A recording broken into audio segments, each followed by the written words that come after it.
Indonesia merupakan salah satu negara yang terkena dampak dari pandemi COVID-19. Sektor yang paling terdampak pastinya dari sisi ekonomi.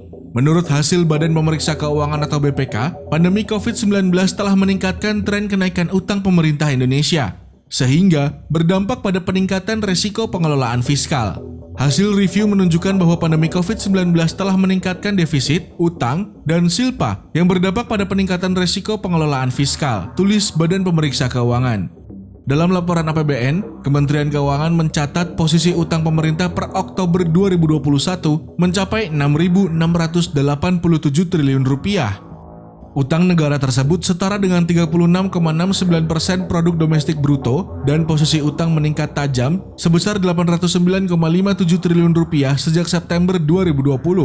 Badan Pemeriksa Keuangan mengungkapkan kerentanan utang pada 2020 juga telah melewati batas yang direkomendasikan IMF dan International Debt Relief, yaitu rasio debt service terhadap penerimaan sebesar 46,77%. Angka tersebut telah melampaui batas rekomendasi IMF yang hanya sebesar 25-35%. Bahkan, BPK mencatat rasio pembayaran bunga sebesar 19,06% melalui rekomendasi IDR sebesar 4,6% hingga 6,8% dan IMF sebesar 7 hingga 10%, serta rasio utang tercatat sebesar 369%.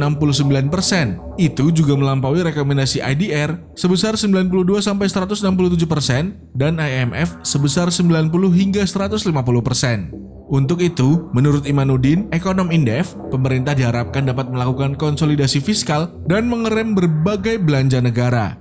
Menurut saya, ke depan tidak ada pilihan lain. Memang yang harus dilakukan pemerintah adalah konsolidasi fiskal, mengerem belanja dalam artian memprioritaskan belanja atau pengeluaran yang memiliki dampak terhadap sektor ekonomi, ujar Imanuddin. Di tengah melonjaknya utang pemerintah, staf khusus Menteri Keuangan Justinus Prastowo menganggap wajar jika digunakan secara produktif disertai penguatan tata kelola. Terlebih, lonjakan utang pada 2020 dinilai perlu karena terkait penanganan COVID-19.